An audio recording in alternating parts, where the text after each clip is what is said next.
basics of the artifact brush, how to load the grain source, prepare the canvas, and apply the texture, here are some more advanced techniques that we often use.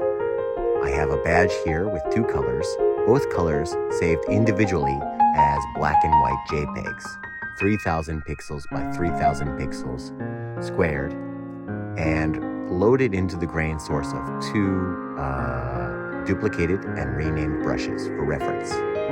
I use some gold and I tilt the brush at the bottom right to get a darker look. And the longer you hold this one stroke, the more texture is going to appear. I do the same here with the black. And I try the tilt, and the longer I hold it, the more texture I get. It doesn't always line up, so I do it on different layers so I can move that black color into place and make it perfect. Another way to do this is to use quick strokes. Make sure you have quick strokes turned on in Procreate and start at the top left of the canvas and then bring that down and draw a big scribble in the center. That'll give you one node, your start node at the top left, which you can move around to change the position of the actual art. The other nodes in the center are your brush strokes, which you can move individually in the edit mode to change how the effect appears. Here I'm going to zoom in and show you exactly how those little nodes affect the texture.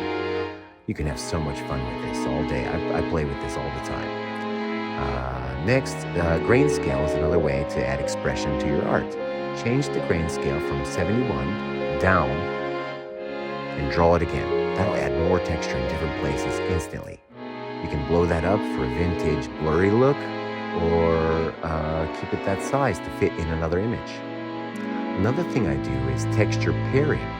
So I use the weather brushes to add texture before I save the JPEG to load into the artifact brush.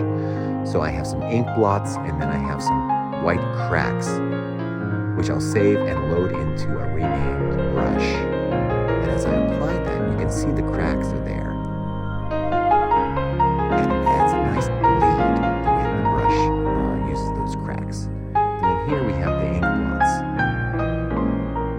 These look pretty good, but they're going to look better once you duplicate them and change the blend mode to get that thicker color and more contrast.